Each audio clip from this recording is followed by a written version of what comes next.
Hola, soy Josh y soy ilustrador.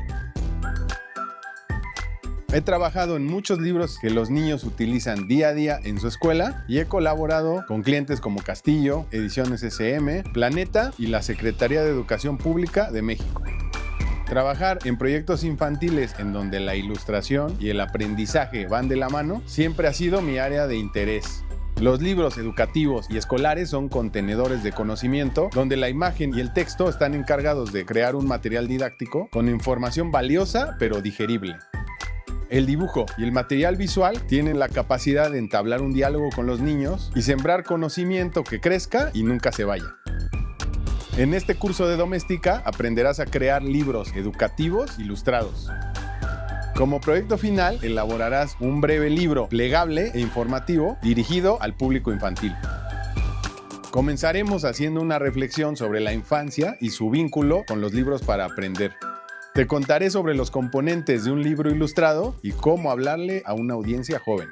Luego delinearemos las características clave de nuestro proyecto, estableciendo el tema y crearemos el esqueleto editorial incorporando texto e imágenes.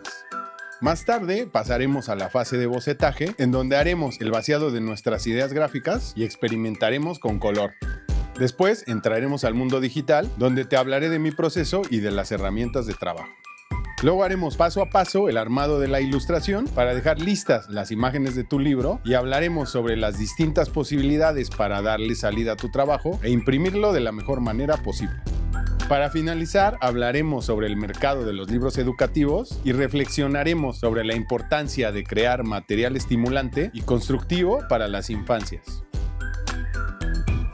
Al terminar este curso, serás capaz de formular una base didáctica sólida para la elaboración de un libro educativo y contarás con las herramientas editoriales necesarias para diseñarlo e ilustrarlo.